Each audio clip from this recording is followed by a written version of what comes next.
ageism is real. And if you're in that corporate situation and you want to stay in that corporate situation and you start to hit even mid 40s, which ain't that old, right? You're going to start bumping up against ageism. But here's the thing, when you're out on your own as a fractional or a consultant or an advisor, your agent experience actually is a benefit. That's the reason you will get hired. Think about that.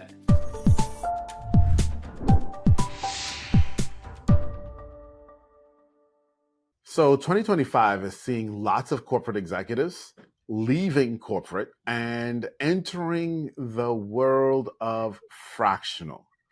And for a lot of you who are executives thinking about or making that transition, maybe the first term that came to your mind is, well, maybe I just go out on my own and be a consultant. And then you ran into this term called fractional. And you may be wondering, how do they fit differently? Where do they fit? And either way, how do I even make this transition? Well, we're lucky here at the Fractional Pros that my buddy Dean is an absolute expert at helping you do just that. So Dean, I want to talk about that today.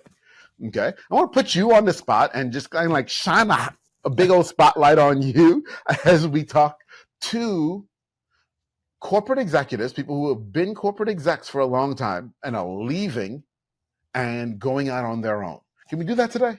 Let's do it. I think there's a lot of uncertainty and unknowns for this particular group and they struggle unnecessarily. So yeah, let's get into it. So but let's start here by framing this. Why are corporate executives leaving corporate? Yeah.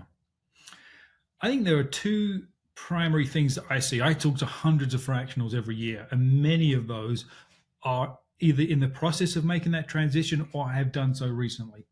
And the two things I hear over and over again are, number one, they're tired of the grind, right? They're tired of the grind. The corporate grind is a lot, right? Lots of hours, oftentimes lots of travel, lots of pressure and expectations, and you got to play the political game to stay in the game. That's a big piece of it. And the other is quality of life, which is kind of the other side of that, right? So maybe their health has slipped over the years because they've sacrificed everything for the job. Maybe they've missed their kids' soccer games and all of that, the life events.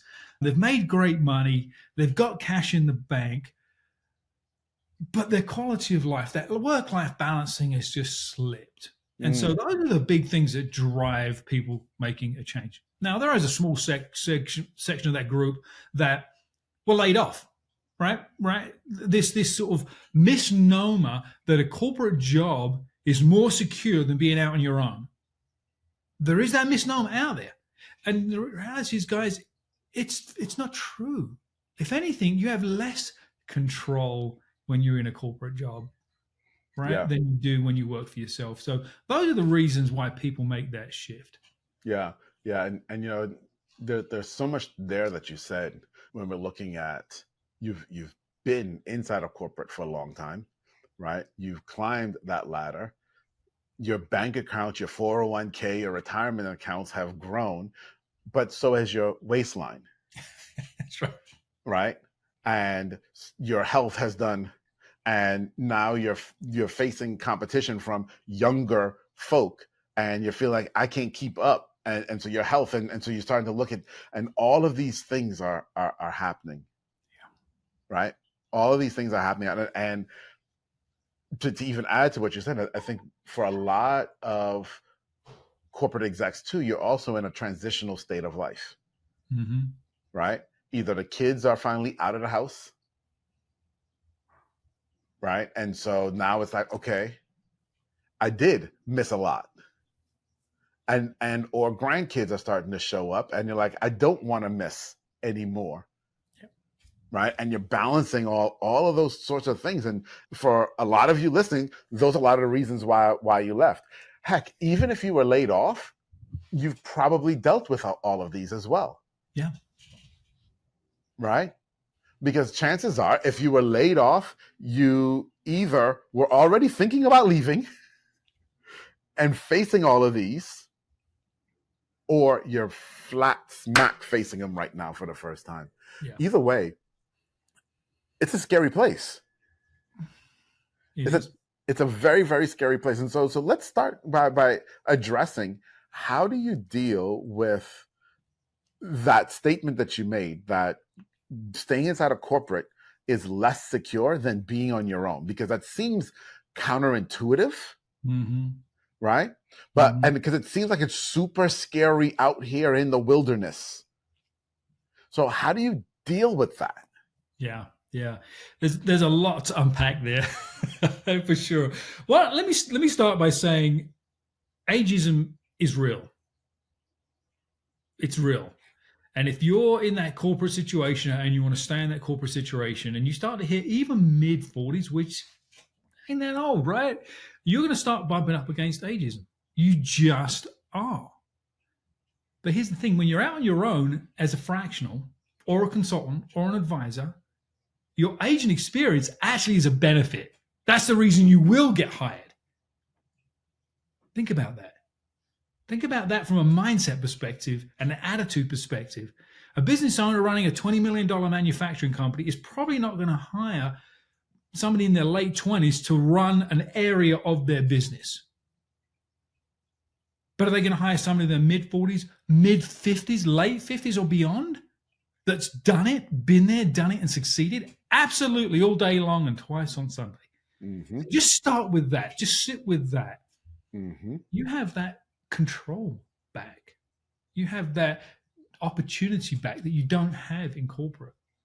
So that to me is a big first step, is realizing the opportunity that you have. But directly answering your question, why do you have more control in your own business? You can't fire yourself. Well, you can, but you probably won't, right? When that wave of layoffs or that new initiative or that budget constraint comes from above in corporate, all you have to do is to nod and row. That's all. That's the only choice you got,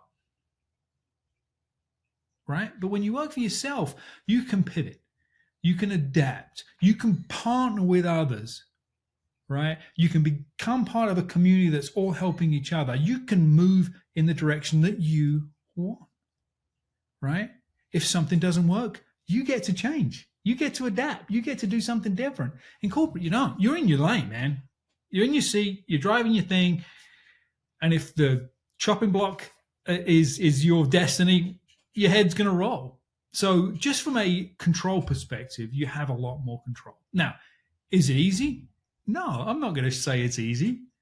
It's a grind, but it's a different kind of grind. You're building something for yourself.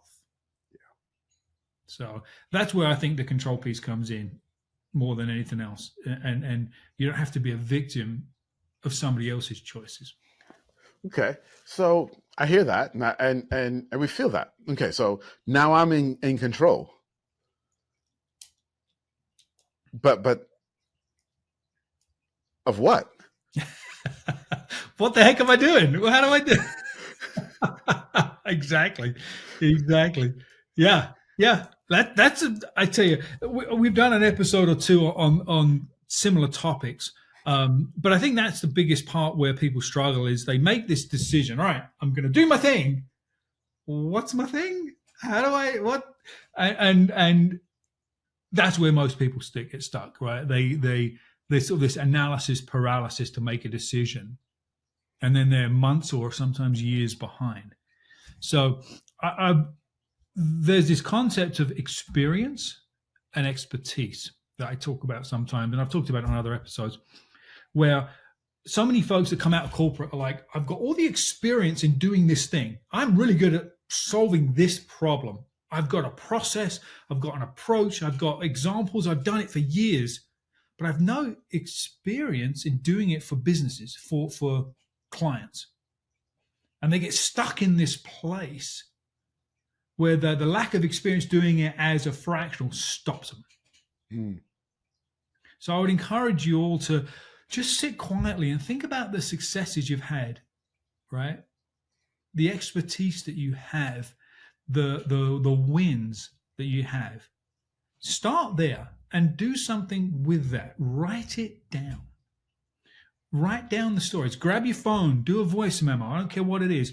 Document your successes, because that's going to be the foundation of what you're going to do to build your business. Start there. Yeah. And it's super important to do that too, right? Because the biggest thing that we do as humans is undervalue ourselves, right? We undervalue our role in what we were able to accomplish before. And so I would even take that one step further. So you talk about what you do, but then also go talk to other people that you work with, that you still have relationship with, and get their perspective on what you brought to the table, because very often we don't see it. We don't understand it.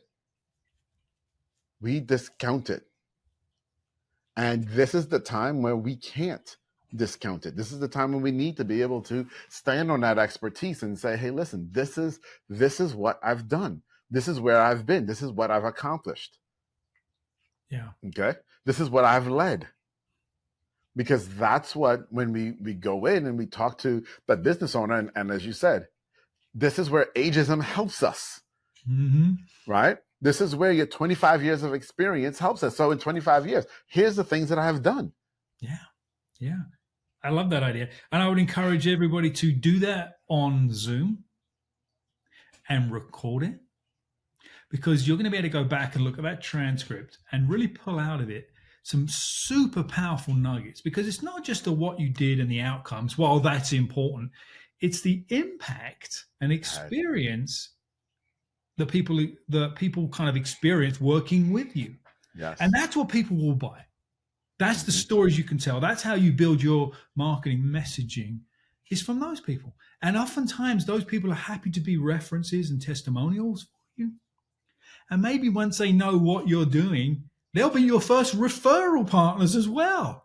Yeah. Right? That's where some of the big golden nuggets are hidden, is the people you used to work with and the impacts, because of the impacts you've had on them. So record it on Zoom, go back, review the transcripts, use AI to pull out the key nuggets. And it's amazing, that process. What it will do is it will build your confidence, and it will help you get clear on not just the services you provide and the expertise that you have, but the impacts on the people that you work with, because that will set you apart. Yeah, absolutely.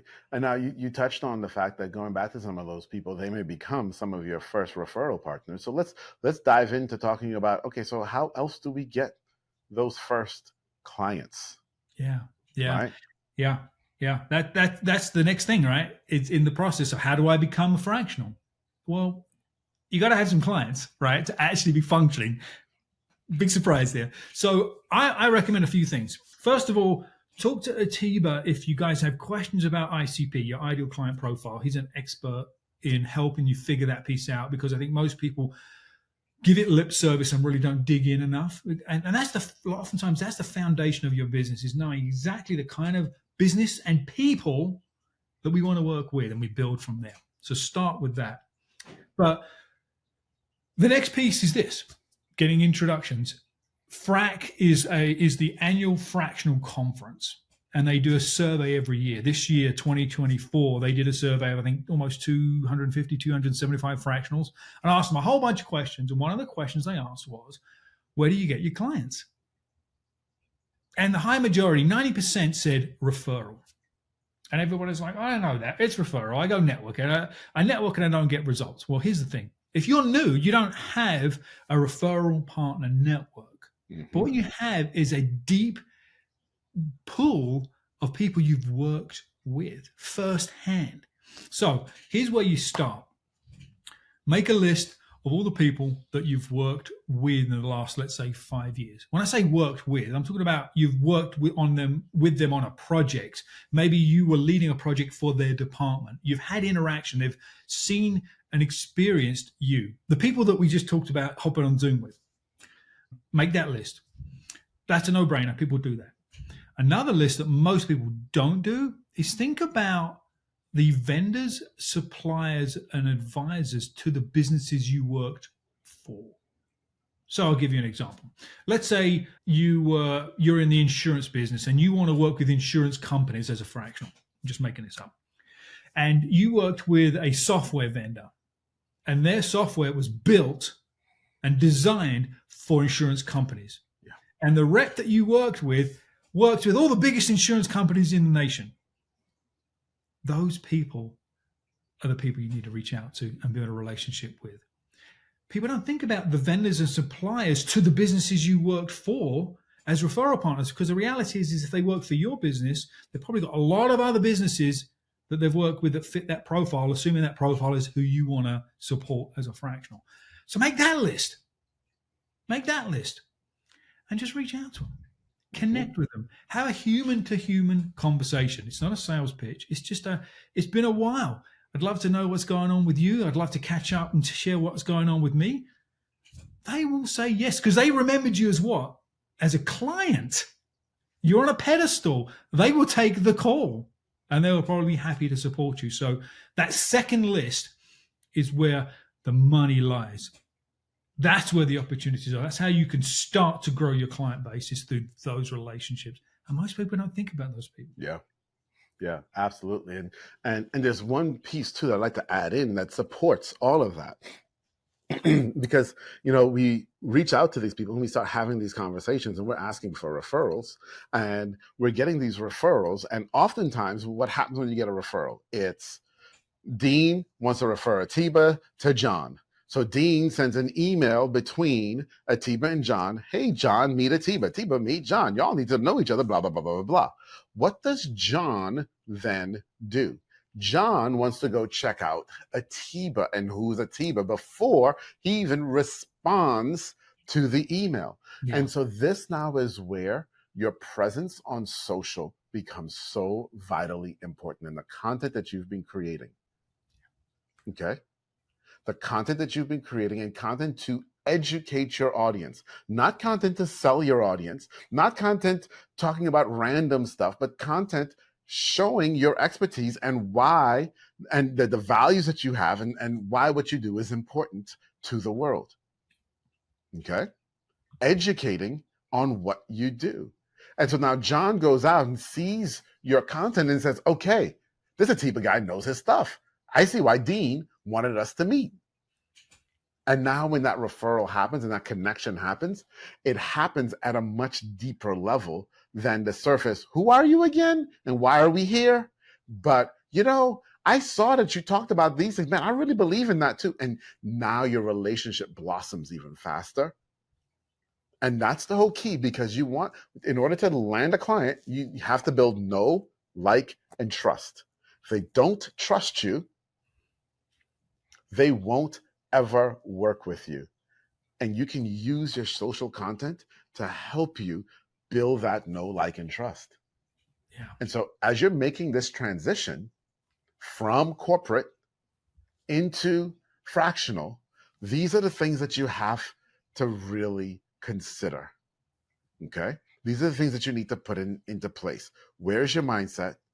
Build those lists, as Dean said, which will help you know who to reach out to and where your referrals are coming from. And then have that base of content behind you that supports that you are as great as you say you are. Yep. Okay? Yep. Put all of that together. That's the soup. That's the meal. Those are the ingredients that help you really launch fast. Now, before we go, I do want to talk to you who's listening to us right now, who's still working at corporate and you're thinking about making this leap. If that's you, then you start at the end. Start creating content now. You're going to be working backwards through this process. Start creating that content now. Start creating that bedrock of information about yourself that exists out there, so that when you do finally go out and start reaching out, people can see this person's been at it for a while. Yes, this is real. Yeah. Let me ask you this, related to this. This is maybe a little bit unexpected question, but I hear it a lot. What if I start creating that content? I'm still working. I'm working for a company. What if I start creating that content? Is that going to risk my job? Will that be weird? How do I address that? Yeah, it's a great question. And the thing here is, it doesn't risk your job if you're not violating your job. Okay?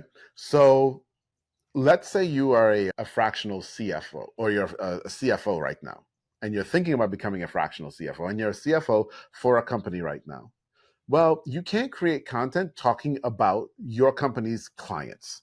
Don't do that. That's not smart. Okay? Don't create content talking about your current company even necessarily. However, could you create content talking about some of the principles of finances that you believe in? Absolutely. Could you create content about how an upcoming law is going to affect corporate taxes? Absolutely. You can absolutely talk about that stuff. And guess what?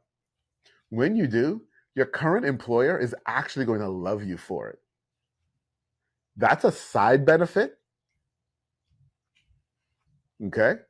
Because you're still listed as working for them. And so you're putting out thought leadership content out there, showing that they have thought leaders on their staff. So they actually are going to love it, while what you're really doing is building yourself for the future. Exactly. Great response, Atiba. That's exactly the same advice I would give. 100%. Don't let the fear of doing that stop you. Because that's what it is. That's all it is. But take Atiba's advice. Move in that direction. Don't wait. It'll make a huge difference once you do make the leap. Yeah. So listen, the thing that we hope here between Dean and I coming out of this episode is that you see the blueprint. You can do this. It starts with your mindset. It starts with you understanding your value. It starts with you reaching out to those past people and creating that referral list and reaching out to them, and then making sure you have the content behind you that says, hey, I am. And listen, it doesn't have to be like years of content. This could be 2 weeks. Start. My point, start. Yep. Okay? That's what it takes. That's what it takes. But I know you probably still need some help, and that's okay. We're here to help you. More importantly, Dean is here to help you, and Dean actually has an entire community. So please listen to all of our episodes, but Dean has a community of other executives just like you who are making the transition, who are supporting each other, who are able to help each other grow. Mm-hmm. That's the last piece that you need, is the support of others just like you. So your next step, join Dean's community, get around like-minded people who are all on that same journey, because it will help you accelerate. And as always, he's Dean. I'm Atiba. We're the Fractional Pros. We'll see you next time. See you next time, guys.